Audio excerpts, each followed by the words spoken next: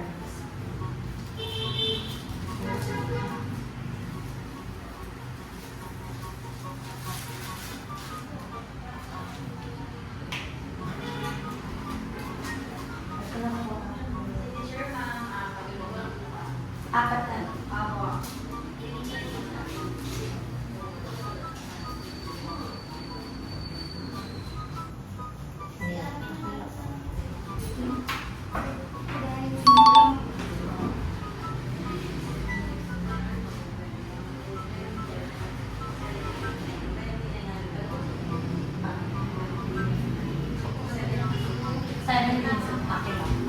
So ayan, I'm so very happy at makikita ulit natin si ate.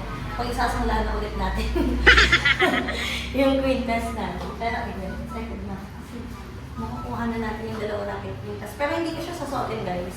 Wala na ako ulit plano magsuot-suot kasi sobrang scary na yun.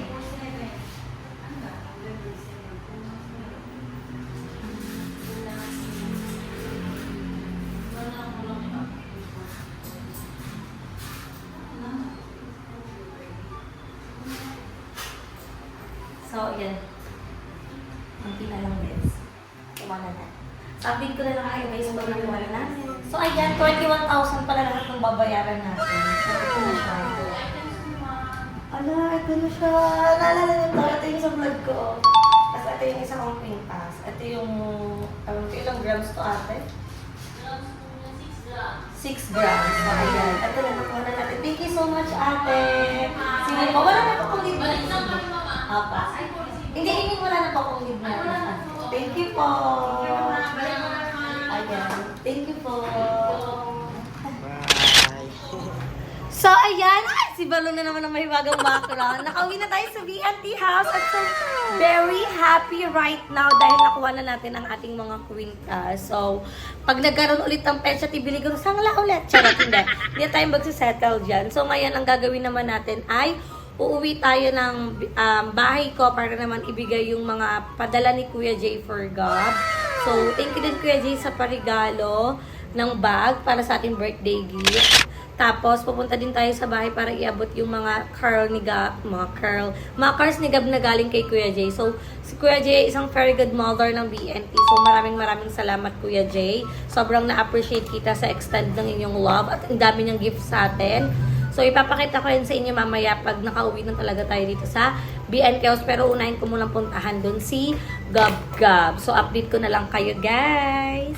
Oh, ano kagabi, ang dami niyang kain, di ba? Ang dami yung suka. Wait lang yung gift ni Mom.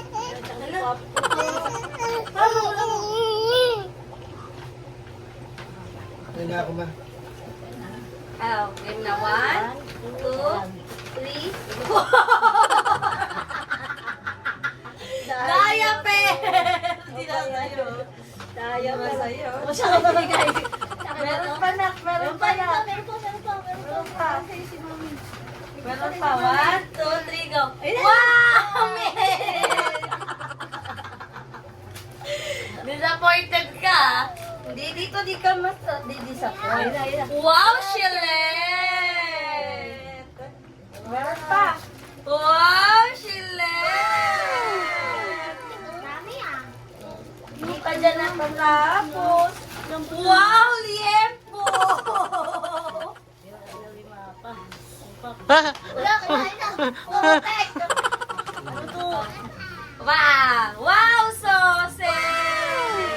Wow! Lambot. Malambot pa, malambot. Yellow, yellow. Wow, spam! Muso, yum, yum, yum. Dito, anak, matutuwa ka. Trust me. 1, 2. Wow, there's a lot of Hot Wheels! Broom, broom! Kay Gab lahat. Wow! Alam niyo guys, yung Hot Wheel ni Gab, etong Batman Forever, 5 lang yung pwedeng makabiling tao neto. Limited edition to, tapos pangalawa yung nabili kay Gab. Wow! Walain mo ako, pukpuk ko sa ulo mo to. Salaan na lang. Gasgas yan.